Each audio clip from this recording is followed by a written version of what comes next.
প্রথমেই কয়েক টুকরো আলুকে কেটে নিয়ে নুন হলুদ মাখিয়ে রেখে দিলাম। তারপর কিছুটা পরিমাণ মুসুর ডাল আর কিছুটা পরিমাণ মুগের ডাল মেপে নিলাম।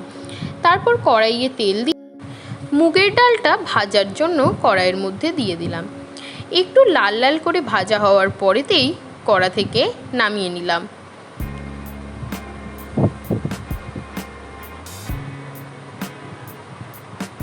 তারপর আর একদিকে গ্যাসের মধ্যে হাঁড়িতে কিছুটা জল মেপে জল গরম হওয়ার জন্য হাঁড়ি চাপা দিয়ে দিলাম।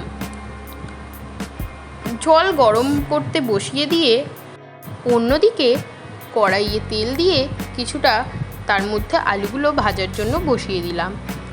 তারপর আলুগুলো একটু লাল লাল করে ভাজা হয়ে যাওয়ার পর আলুগুলো তুলে নিতে হবে।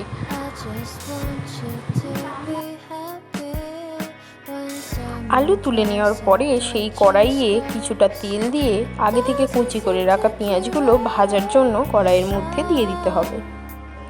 তারপর কড়াইয়ে সামান্য কিছু নুন দিয়ে যাতে পেঁয়াজগুলো লাল লাল করে ভাজা হয় তার জন্য পেঁয়াজগুলো নাড়াচাড়া করে আঁচে বসিয়ে রাখতে হবে। তারপর পেঁয়াজ কিছুটা ভাজা ভাজা হয়ে যাওয়ার পর 2-3 কুচো জিরা, একটু লঙ্কা বা ঝালের পরিমাণ যদি আপনারা বেশি খেতে চান তাহলে তার বেশিও লঙ্কা দিয়ে দিতে পারেন। তো তারপরে লঙ্কা আর পেঁয়াজ ভালো করে ভাজা হওয়ার পরে অন্যদিকে কতটা পরিমাণ চাল আপনাদের প্রয়োজন সেই অনুযায়ী চাল নিয়ে ভালো করে ধুয়ে চালটা হাঁড়িতে যে গরম জল হচ্ছিল তার মধ্যে দিয়ে দিতে হবে।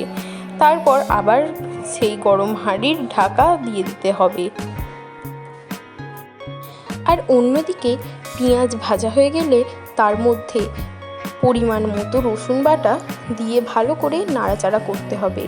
দেখতে হবে যেন রসুনের কাঁচা গন্ধ না থেকে যায়। রসুনের কাঁচা গন্ধ থাকলে কিন্তু খিচুড়ির স্বাদ খুব একটা ভালো হবে না।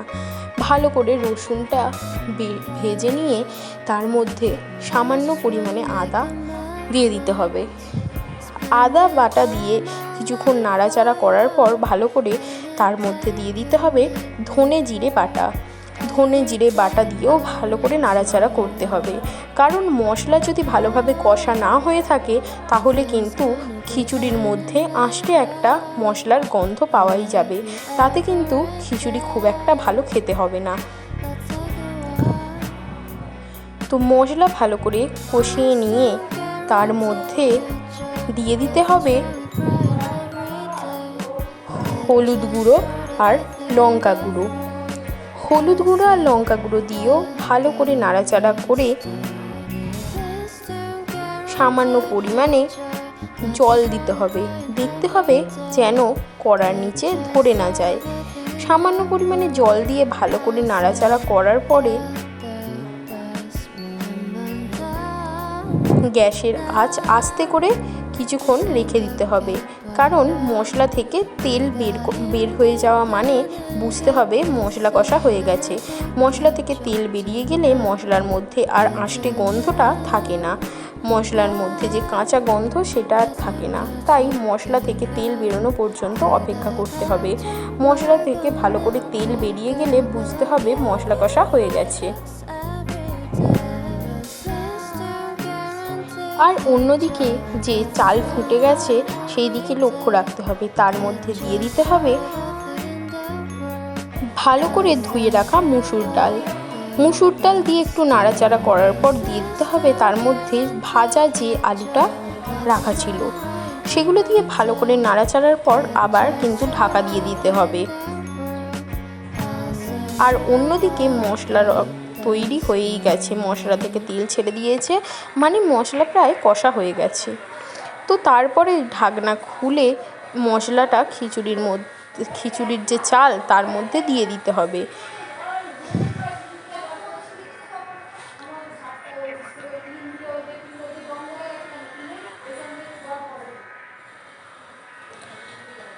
তারপর ভালো করে নাড়াচাড়া করে আবার ঢাকনা বন্ধ করে কিছুক্ষণ রাখতে হবে।